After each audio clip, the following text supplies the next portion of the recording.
Okay, welcome all. तो आज हमारे पास एक और प्रॉब्लम है। इस प्रॉब्लम का नाम एक्चुअली वेरिएबल साइज एरे है ना। फाइन, इस क्वेश्चन को हम कई तरीके से कर सकते हैं और इस वीडियो में इस क्वेश्चन को मैं करने वाला हूँ यूजिंग वेक्टर। और क्लास ध्यान से सुनिए, इस क्वेश्चन में एक्चुअली आपको वेक्टर यूज़ करना है, लेकिन 2D वेक्टर यूज़ करना है ना। 2D वेक्टर कहने का मतलब है वेक्टर ऑफ वेक्टर। अब ये क्या बोला है, लेट्स सी। आपको कोई भी वेक्टर डिफाइन करना होता है तो आपको बेसिक सिंटेक्स पता होता है। हम क्या लिखते हैं, वेक्टर एंड देन इस कोड के अंदर data type and then vector का नाम, लेट्स से वेक। अब देखिए, अगर इस डेटा टाइप की जगह पे मैं एक और वेक्टर क्रिएट कर दूँ तो क्या मैं कह पाऊंगा कि मैंने एक ऐसा वेक्टर बना लिया जो खुद में और एक और वेक्टर को स्टोर करा पाता है। मेरे कहने का मतलब ऐसा ये है कि अगर मैंने लिखा वेक्टर ऑफ वेक्टर, फाइन। अब देखिए वेक्टर, और यहाँ मैं बता दूंगा इंटीजर, इसका नाम मैंने दे दिया वेक। अब देखिए, क्या मैंने एक ऐसा वेक्टर बना लिया, यानी मैंने एक ऐसा कंटेनर बना लिया क्या, जो खुद के अंदर वेक्टर 1 वेक्टर 2 इसकी वैल्यू को पुश कराएगा यूजिंग पुश फंक्शन, है ना। तो ये एक बहुत अच्छा कॉन्सेप्ट है। आप वेक्टर इस कोड के अंदर कोई भी डेटा टाइप डाल सकते हो, आप इसमें पेयर भी डाल सकते हो, तो वेक्टर ऑफ पेयर बन जाएगा, है ना, फाइन। और अगर आप इंटीजर दे दोगे तो नॉर्मल एरे की तरह बिहेव करेगा। फॉर इंटीजर टाइप कैरेक्टर दे दोगे तो वो कैरेक्टर एरे की तरह बिहेव करेगा, है ना। तो अगर आपको इस कॉन्सेप्ट को और डीपली पढ़ना है तो आप ज़रूर कमेंट करो, मैं इस 2D वेक्टर वाले कॉन्सेप्ट को जरूर डिस्क्लोज करूंगा। सबसे पहले अब हम इस क्वेश्चन को समझते हैं और इसे देखते हैं इसे करना कैसे है ना। तो सबसे पहले सिंपल इनपुट एंड आउटपुट मैं आपको दिखाता हूँ। यहाँ पे 2 है ना। एंड अगेन यहाँ पे 2 एरे दिए हुए हैं और फिर अगेन टेस्ट केसेस। चलिए मैं इसे आपको पीपीटी में समझाता हूँ। Let's see. पहला 2 का मतलब है नंबर ऑफ एरे। कितने नंबर ऑफ एरे हैं, तो हमारे पास कितने नंबर ऑफ एरे हैं, एक एरे ये है और दूसरा एरे ये है। Getting my point. एक ये एरे ये ऊपर वाला, दूसरा ये वाला। और ये दूसरा 2 का मतलब है, दूसरे इनपुट का मतलब है आपका टेस्ट केसेस। यहाँ पे एक टेस्ट केसेस हो गया और यहाँ पे दूसरा टेस्ट केसेस हो गया, फाइन। और ये सारा कोड हमें इस क्वेश्चन में मेन फंक्शन में ही करना है। और इस तरीके का मतलब है, पहले एरे में या फिर वेक्टर में नंबर ऑफ एलिमेंट, और ये दूसरे 5 का नंबर है, दूसरे एरे में नंबर ऑफ एलिमेंट। ये पहले वाले 3 के लिए देखिए 1 2 3 एलिमेंट, दूसरे वाले 5 के लिए देखिए 1 2 3 4 and 5 element. Getting my point. अब देखिए, तो जैसे मैंने इस टेस्ट केस को आपको समझा दिया उस हिसाब से आप समझ पाओगे कि हमें कोड कैसे करना है। तो सबसे पहले ये लाइन समझते हैं, 2 and 2 दोनों का कहने का क्या मतलब है, एक वेक्टर और ये दूसरा वेक्टर, है ना। लेट से इस वेक्टर ये वेक्टर एक हो गया, ये वेक्टर हो गया, तो क्या ये 2D वेक्टर की तरह काम करेगा। जैसे मैंने लिखा अगर 1 2 3 4 5, फाइन। और फिर मैंने लिख दिया 6 7 8 9 10। अगर ये सेपरेट एलिमेंट्स हैं और मैं इसे कह सकता हूँ अगर V1 और इसे मैं कह सकता हूँ V2। अब लेट से हमारे पास कुछ और एलिमेंट्स हैं सच लाइक 10 12 15 18 19 24। अब देखिए, यहाँ नंबर ऑफ एलिमेंट दूसरे हैं, यहाँ नंबर ऑफ एलिमेंट दूसरे हैं, और यहाँ भी नंबर ऑफ एलिमेंट दूसरे हैं। लेकिन क्या मैं इसे V3 कह सकता हूँ और मैं एक और वेक्टर क्रिएट कर सकता हूँ, लेट्स से vector of vector. Data type की जगह भी मैंने क्या वेक्टर दे दिया। Getting my point. और इसको नाम दे देता हूँ वेक। अब मैं क्या करूँगा, वेक डॉट पुश बैक फंक्शन को कॉल करूँगा।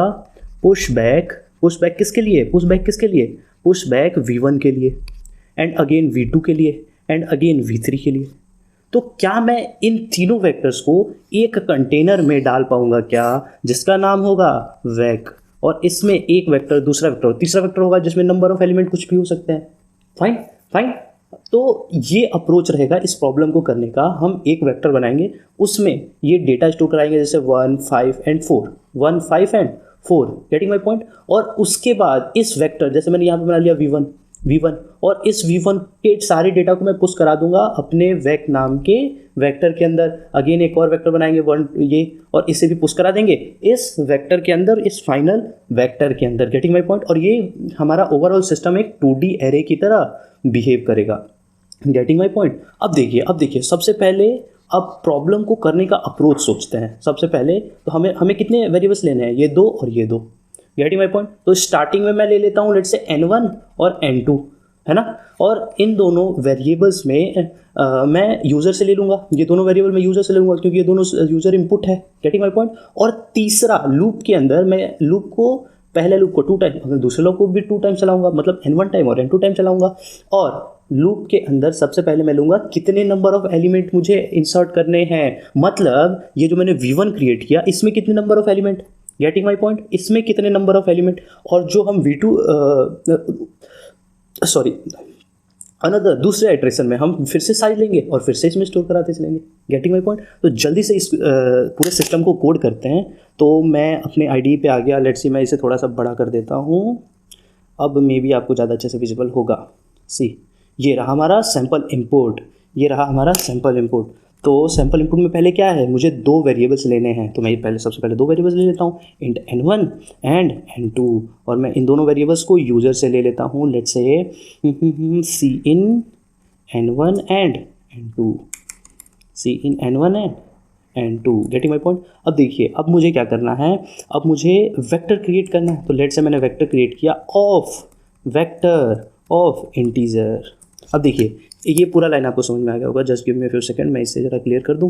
अब ये देखिए, ये देखिए, इस वाले वेक्टर के लिए, इस वाले वेक्टर के लिए यहाँ मुझे डेटा टाइप देना होता है, मैं डेटा टाइप की जगह पे मैंने एक और वेक्टर क्रिएट कर दिया, गेटिंग माई पॉइंट, मैंने एक और वेक्टर क्रिएट कर दिया। तो ये मे बी आपको कन्फ्यूजिंग ना हो, है ना, अगर आपको सच में दिक्कत आती है ना तो आप कमेंट करो, मैं इस पर सेपरेट वीडियो बना दूंगा, क्योंकि vector is not a small topic, getting my point. अब देखिए मैंने वेक्टर क्रिएट किया ऑफ इंटीजर, इसे नाम दे देता हूँ लेट्स से वेक्ट।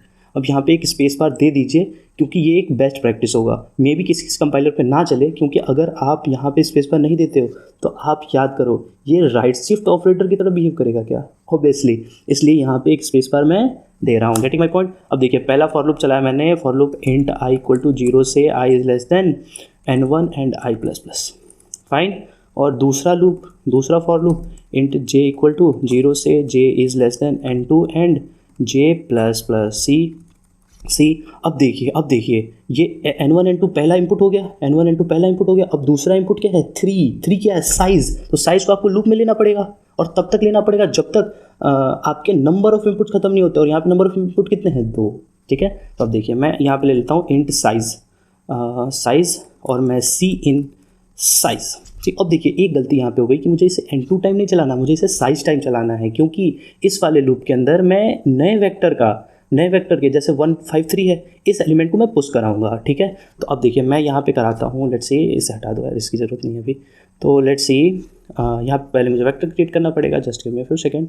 मैंने वेक्टर क्रिएट किया, लेट्स से क्या नाम दे दूँ, वेक्टर ऑफ इंटीजर, नाम दे देता हूँ लेट्स से वी इज़ गुड, है ना, मैंने नाम दे दिया वी। एक्चुअली वी मतलब विनीत नहीं है, लेकिन फिर भी मैं वी नाम दे देता हूँ। मैं पुशबैक कराऊंगा, सॉरी पुशबैक नहीं, मुझे वैल्यू यूज़र इनपुट लेनी है, तो मैंने लिख दिया वेल, और मैंने ले लिया सी इन वेल, मैंने यूज़र से वैल्यू लिया, अब उसे वी डॉट पुश कराऊंगा, पुशबैक कराऊंगा किस में, क्या, वेल को, मैं वैल्यू को यहाँ पे मैंने पुशबैक करा दिया, गेटिंग माई पॉइंट। अब देखिए, अब इस स्टेटमेंट से ये लूप जब तक चलेगा, कब तक चलेगा, साइज तक। साइज मैंने कितना दे दिया, लेट्स से यूज़र इनपुट 3, और ये 153 किस में स्टोर हो गया, किसमें हो गया, वी के अंदर रिस्टोर हो गया। अब ध्यान से सुनिए, अब वी को मैं पुशबैक करा देता हूँ किसमें, अपने एक्चुअल वैक डॉट पुशबैक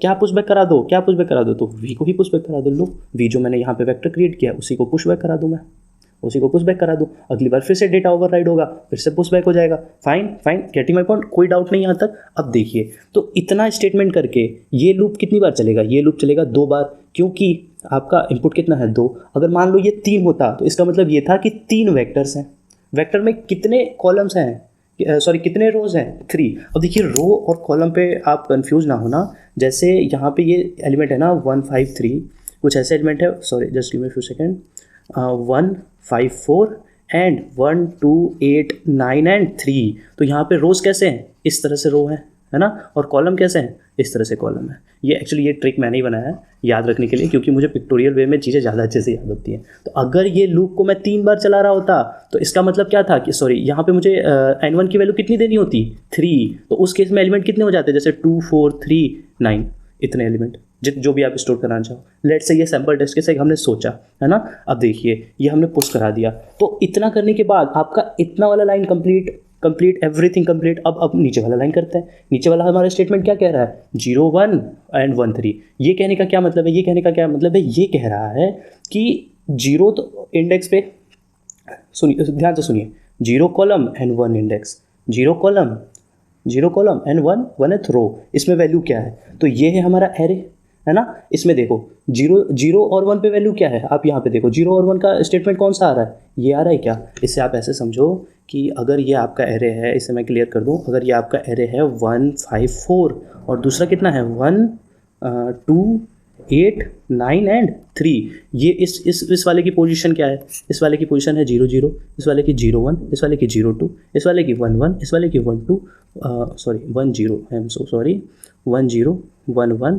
1 2 एंड इस वाले की क्या है 1 3 एंड इस वाले की 1 4। ये कुछ ऐसे ही इंडेक्सेस हैं क्या? अब देखिए ये इंडेक्स 0 1 पे क्या है, 0 1 पे क्या है, 0 1 पे हमारा 5 एंड अगेन 1 3 पे क्या है, 1 3 पे हमारा 9 और यही आ रहा है क्या 5 एंड 9, 5 एंड 9, है ना। और ये एरे हमारा था 1 5 4 एंड 1 2 8 9 3 और ये दोनों तो साइज है इनके, 3 के क्या है 1 2 3 और 5 क्या है 1 2 3 4 5, नंबर ऑफ एलिमेंट्स है। Getting my point? अब देखिए अब ये दो लूप लगा के हमने ये कर लिया, हमने 2D वेक्टर बना लिया और 2D वेक्टर के अंदर हमने इन दोनों एरे को पुश कर दिया। अब हमारा फाइनल काम रह जाता है इन्हें प्रिंट कराना।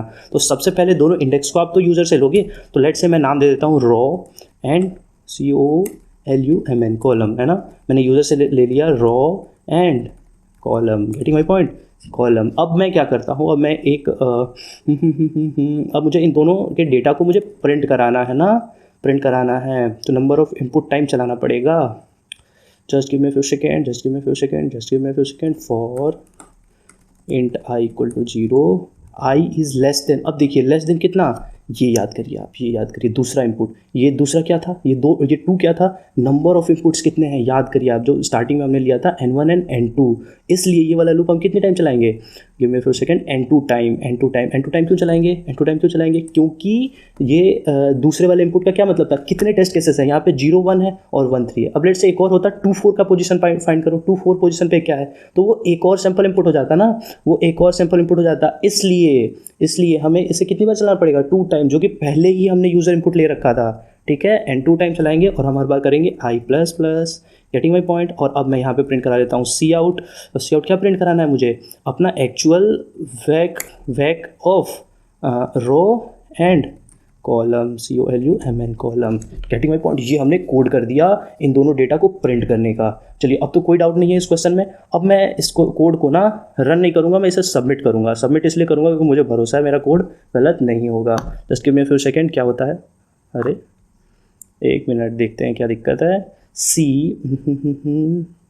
ओके, ये हमारा इनपुट है ना, मैं इसे कॉपी करता हूँ। देखिए एक और फीचर होता है किसी भी कॉम्पिटिटिव प्लेटफॉर्म पे, टेस्ट अगेंस्ट कस्टम इनपुट का। इस पर आप क्लिक करोगे तो आप अपने हिसाब से इनपुट दे सकते हो। तो इस बार मैंने यही इनपुट दे दिया और अब देखते हैं कि हमारा आउटपुट क्या आ रहा है। इससे हमें पता चल जाएगा कि हमारे कोड में कहीं गलती है कि नहीं। लेट्स सी, और ये आउटपुट क्या आ गया 5 5। अब just give me few second, ये 5 5 क्यों आ रहा है, पहला आउटपुट सही आ गया, दूसरा गलत क्यों आ रहा है, रो एंड कॉलम। मैंने दोनों यूज़र ले लिया, वेरी गुड। n2 टाइम चला देंगे यहाँ पे, ठीक है। एक्चुअली ना इस कोड में हमने यूज़र इनपुट तो लिया, ये सी इन रो एंड कॉलम, बट ये यूज़र इनपुट सिर्फ एक बार लिया। ये बहुत बड़ी गलती हो गई थी एक्चुअली मुझसे। मुझे इसे ना यहाँ से क्रॉप करके लेट्स सी यहाँ लिखना चाहिए एंड यूज़र इनपुट ना भी हमें इधर लेना चाहिए। I am so sorry for that, it was by mistake. अब देखिए, अब इस लूप के अंदर ये number of row and column को उतनी ही बार लेगा। जैसे यहाँ पे 2 इनपुट्स हैं तो ये 2 बार लेगा क्योंकि n2 की वैल्यू 2 है। अगर यहाँ पे 3 होता है यानी 0 1 1 3 एंड 4 1 होता लेट से, तो अब ये 3 बार रो एंड कॉलम लेता, इसलिए हमारा वो आउटपुट आ रहा था। अब इस कोड को एक बार रन करते हैं। See now we are getting 5 and 9। Now submit the code is absolutely correct. अब देखिए, अब मैं इस कोड को सबमिट करता हूँ सी, और ये हमारा सारे टेस्ट केस रन होके आ गए हैं ना। तो हमारा कोड बिल्कुल सही है। इस कोड को मैं गिटहब का लिंक मैं आपको डिस्क्रिप्शन में प्रोवाइड कर दूंगा, और for any issue you can comment, और मैं आपको अपना जीमेल आईडी प्रोवाइड कर दूंगा, आप मुझे मेल कर देना अगर आपको कोई भी दिक्कत आती है तो। या फिर आपको 2D वेक्टर बनना, देखिए वेक्टर एक ह्यूज कॉन्सेप्ट है। वेक्टर एक डायनेमिक एरे है, ये 2 तरह से एलोकेट होते हैं, स्टैटिकली एंड नॉन स्टैटिकली। ठीक है, कहने का मतलब है static allocation and dynamic allocation. और इसकी साइज डायनेमिक होती है always, because it is a dynamic array. Vector को कई तरह से प्रेजेंट किया जाता है। पहला वेक्टर, नॉर्मल वेक्टर, एक होता है वेक्टर ऑफ पेयर्स, एक होता है वेक्टर ऑफ पॉइंटर्स, एक होता है वेक्टर ऑफ वेक्टर्स, है ना। उस केस में वेक्टर ऑफ वेक्टर के केस में को आप 2D एरे भी कह सकते हो या फिर मैट्रिक्स भी कह सकते हो। और अगर आपको इन चीज़ों को बहुत डीपली पढ़ना है तो यू कैन कनेक्ट मी, है ना, और आप सब्सक्राइब कर सकते हो। Thank you so much.